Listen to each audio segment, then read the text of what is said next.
Greetings everyone, my name is Betty Healey and welcome to the monthly road signs message. There's been lots of signs lately about waking up. And as the author of Me First, If I Should Wake Before I Die, undoubtedly these have been attracted to me. What I've been learning recently is that mindfulness is an important part of this journey. And so in this month's message, I want to explore this with you to a small degree. Mindfulness, in my view, is simply about being more aware of everything that's going on both within you and around you. If you've noticed, we are not often in that state. We tend to be on autopilot, tuned out versus tuned in. So this is something we want to change. Now in this month's message, I really want to talk to you about mindfulness in a practical way and give you some tips for everyday mindfulness. And the first tip I want to offer is simply this: create space in your life. Now what I mean by creating space is really about breath. Taking the time on a daily basis to breathe deeply, inwardly, and just create space between the activities in your life. If the more you can bring this into your daily life, the better you're going to be. And it takes less than 30 seconds sometimes to simply have one great big deep breath. Secondly, and I love this, is living in the what is versus the what if. Notice that. What is the moment, this moment, what's happening now. What if is always about the future.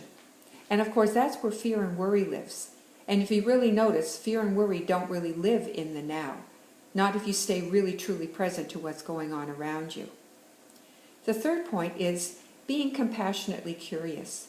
What does that mean?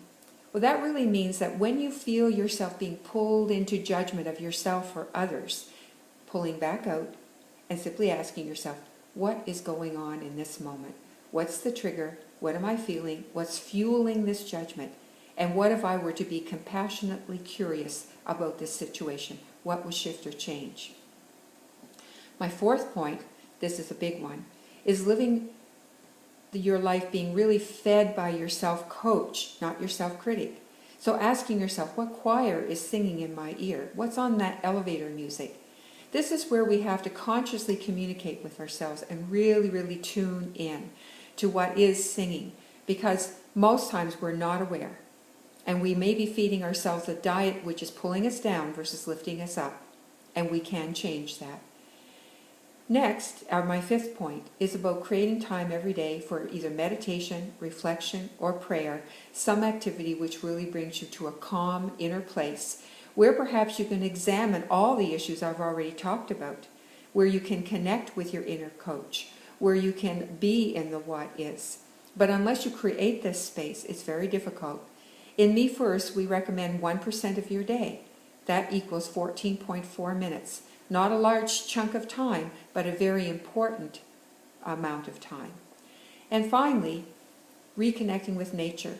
So many of us these days are living within the four walls of our offices and our homes, connected to computers and all the other wonderful tools we have, but we've forgotten perhaps about one of the most important tools at all, Mother Earth.